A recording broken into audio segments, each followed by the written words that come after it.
네, 중국에서 반도체 굴기에 대한 우려감이 우리 시장까지 좀 영향을 주고 있는 듯한 상황입니다. 키미쇼크에 이어서 창신 메모리의 상장 여기다가 노광 장비의 국산화 성공 소식까지 전해지면서 중국의 반도체 기술의 발전이 점점 더 확대되고 있다라는 이야기들이 전해지고 있는데요. 우리나라와 가격 경쟁력 부분에서 우위를 점하고 있는 중국의 이러한 기술 발전이 당연히 국내 증시에는 부담으로 작용할 수 있겠습니다. 하지만 이러한 위기 속에서도 국내에서도 수혜주가 있다고 하는데요. 그럼 지금부터 함께 알아보시죠.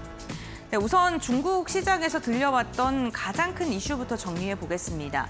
이머전 DUV 노광 장비에 대한 생산에 돌입했다라는 소식이 전해지면서 국내에서 우려감이 점점 더 커지고 있는데요. DUV 노광 장비란 이 반도체라는 게 굉장히 작은 웨이퍼에 회로를 그려서 만드는 그러한 장비를 말하는데 이 반도체 회로를 실리콘 웨이퍼에 새기는 핵심 장비, 그러니까 반도체를 만들기 위해 꼭 필요한 장비가 바로 노광 장비라고 볼 수 있겠습니다. 그런데 DUV 노광 장비는 193나노미터 파장의 빛을 사용한다고 하고요. 자동차와 전력 반도체, 디스플레이 그리고 메모리 반도체와 같은 범용이긴 한데 조금 난도가 있는 범용 반도체를 만들 수 있는 그런 기술이라고 보시면 될 것 같습니다. 특히나 이번에 중국이 생산에 돌입한 이머전 DUV는 렌즈와 웨이퍼 사이에 초순수 물을 넣어서 해상도를 기존에 있는 DUV 노광 장비보다 개선을 했다는 게 특징이라고 하는데요. 이 물의 굴절을 활용해서 일반 DUV보다 더 미세한 회로를 만드는 게 가능해진 기술이기도 합니다. 단일 노광을 기준으로 했을 때는 28나노급의 공정이 가능하다고 하고요.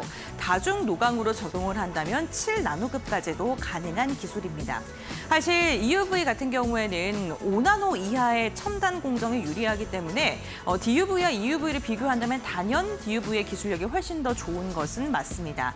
그리고 DUV가 공정수가 늘어나면 늘어날수록 비용이 또 늘어나고 수율에 대한 부담감도 있다는 그런 한계가 있기는 합니다만 시장에서는 우선 중국의 생산이 돌입했다는 그 자체에 좀 주목을 하고 있는 것 같고요. EUV 같은 경우에는 한 번에 훨씬 더 미세한 회로 구현이 가능하고 첨단 반도체 생산의 핵심 장비인 만큼 이 두 가지를 좀 비교해서 기억을 해주시는 것도 좋겠습니다. 그렇다면 중국의 노광 장비의 생산에 대해서 시장에서는 왜 이렇게 크게 반응을 할까요? 중국의 반도체 자립의 전환점이라는 평가를 받고 있는데요. 중국은 정부가 기업들을 지원을 해서 기술에 대한 발전을 이루고 있는 대표적인 국가 중에 하나이죠. 올해는 약 5대, 내년에는 20대를 생산을 목표로 하고요. 중국에 있는 파운드리 대표 기업이라던가 메모리 반도체 기업들에게 우선적으로 공급을 할 예정이라고 합니다. 네덜란드나 미국에서 지금 수출을 막고 있기 때문에 이러한 의존도를 낮추기 위해서 중국이 자립적으로 기술을 개발하고 있고 이번에 조금의 성과가 나왔다고 봐주시면 좋겠습니다. 하지만 아직 기술적인 한계는 분명히 존재하는데요. 앞서 말씀드렸던 것처럼 장비 같은 경우에는 다중 노광을 이용을 했을 때 수율이 훨씬 더 개선이 되고 7나노까지 낮춰질 수 있는데 그렇게 됐을 때 비용이라던가 공장의 부담이 늘어나게 됩니다. 그리고 아직 기술력의 한계가 존재하기 때문에 핵심 부품의 일부는요, 일본산을 사용하고 있고요. 장비를 만드는 것과 안정적으로 20대를 양산시키는 것은 별개의 문제이기 때문에 시간을 조금 더 두고 지켜봐야 된다라는 이야기들도 나오고 있습니다. 또한 얼마나 빠르고 정확하게 만들 수 있는지에 대한 검증도 아직은 필요하다라고 시장에서는 보고 있고요. 그렇기 때문에 단기간에 EUV를 대체하기는 어렵겠다라는 시장의 분석이 나오고는 있습니다만 시장에서는 중국이 이렇게 노광 장비를 생산했다라는 그 자체만으로도 놀라움을 표현하고 있고 조금 악재로 해석을 하고 있는 듯한 모습입니다. 여기에다가 어제는요, 중국의 메모리 대표적인 기업인 창신 메모리가 중국 시장에 상장을 했죠. 역대급 IPO 흥행을 이뤄내는 데 성공했습니다. 상장 첫날인 어제는요, 공모가 대비 500% 이상 급등하기도 했고요. 오늘은 조금의 등락이 나타나고 있습니다만 결국에는 IPO 흥행으로 인해서 12조 5천억 원가량의 자금을 조달하는 데 성공을 했습니다. 추가 배정까지 고려를 한다면 최대 14조 4천억 원 규모의 자금을 모집하는 데 성공을 한 것인데요. 있는데요. 단숨에 중국 본토 시가총액 1위에 등극할 만큼 많은 투자자들의 관심, 이목을 집중시키면서 성공적인 데미전을 치르는 데 성공을 했습니다.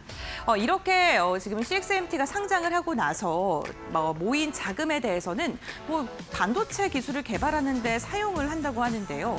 차세대 메모리 공정을 개발하고 HBM이라던가 DDR5 그리고 LPDDR5X와 같은 경쟁력을 강화하기 위해서 이 돈을 사용할 예정이라고 합니다. 여기에다가 DDR6도 개발하고요. 웨이퍼 생산 능력에 대해서도 증설을 단행한다는 이야기까지 전해지고 있는데요. 월에 32만 장가량을 생산하고 있는데 1년 뒤에는 42만 장 생산을 목표로 하고 있고 31%가량의 증설을 통해서 중국의 D램 공급 확대 가능성이 점점 더 커지고 있습니다. 그러니까 중국의 생산량이 늘어나면 늘어날수록 당연히 삼성전자와 SK하이닉스에는 부담으로 작용될 수 있겠습니다.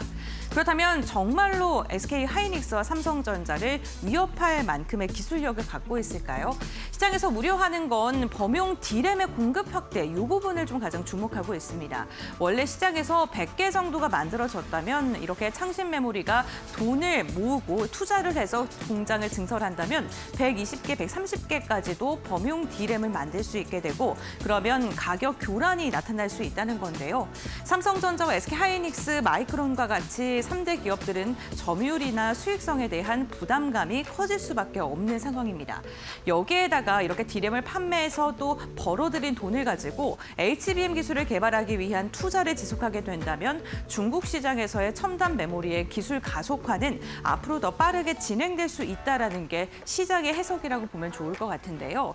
두 가지 측면에서 좀 바라봐야 될 것 같습니다. 단기적인 위험은 아직까지는 제한적이다라는 의견이 좀 우세한 상황인데 HBM 같은 경우에는 기술 격차 그리고 양산이라는 장벽이 존재하고요. 수율과 고객사 인증과 같이 추가 검증이 필요한 굉장히 고난도의 기술력을 가져야 하기 때문입니다.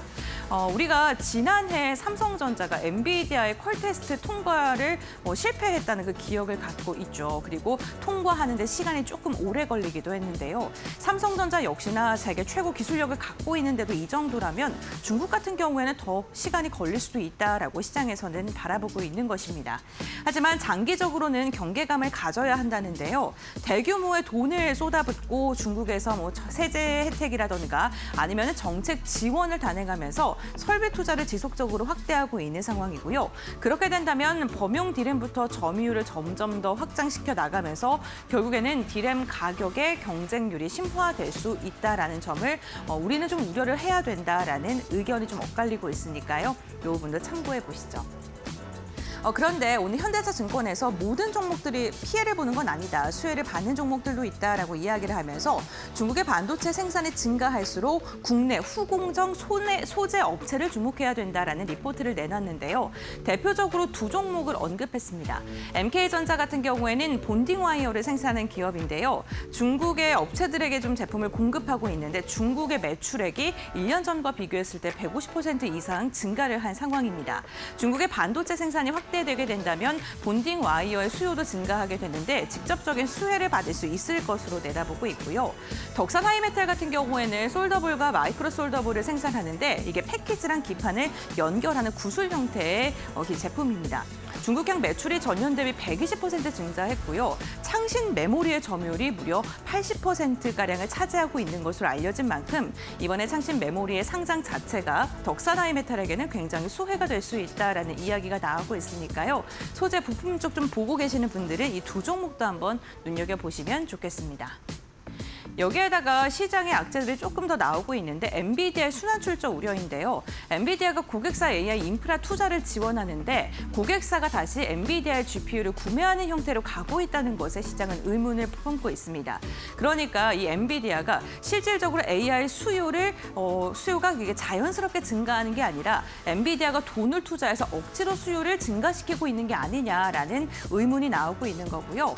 대표적으로 오픈 AI의 데이터 센터 임대라던가 또 그게 또 엔비디아 칩 구매로 좀 이어지고 있다는 거, SK그룹과도 인프라 거래를 좀 추진하고 있다는 이 여러 가지의 이슈들을 시장에서는 엔비디아가 돈을 풀어서 강제적으로 수요를 늘리고 있다라는 의문으로 이어지고 있습니다. 그렇다 보니까 오늘은 하드웨어에서 소프트웨어 쪽으로 AI 관련된 기업들의 주가 움직임이 좀 나오고 있는 상황이고요. 하드웨어 기업들의 주가의 급락세가 펼쳐지고 있는 상황이기도 합니다. 시장에서 사실 이러한 이슈들이 시장의 체력만 건강했다면 무난하게 지나갈 수 있는 이슈들도 있을 겁니다. 하지만 약해진 시장의 체력 속에서 조금하는 이슈들이 합쳐지면서 큰 변동성이 나타나고 있는데요. 결국에는 우리가 주목해야 될 건 SK하이닉스 내일 실적을 발표하죠. 여기서 시장의 의문을 불식시킬 만한 숫자를 발표할지 앞으로의 미래 방향성을 이야기를 할 수 있을지 이 부분을 주목해 보시면 좋겠습니다.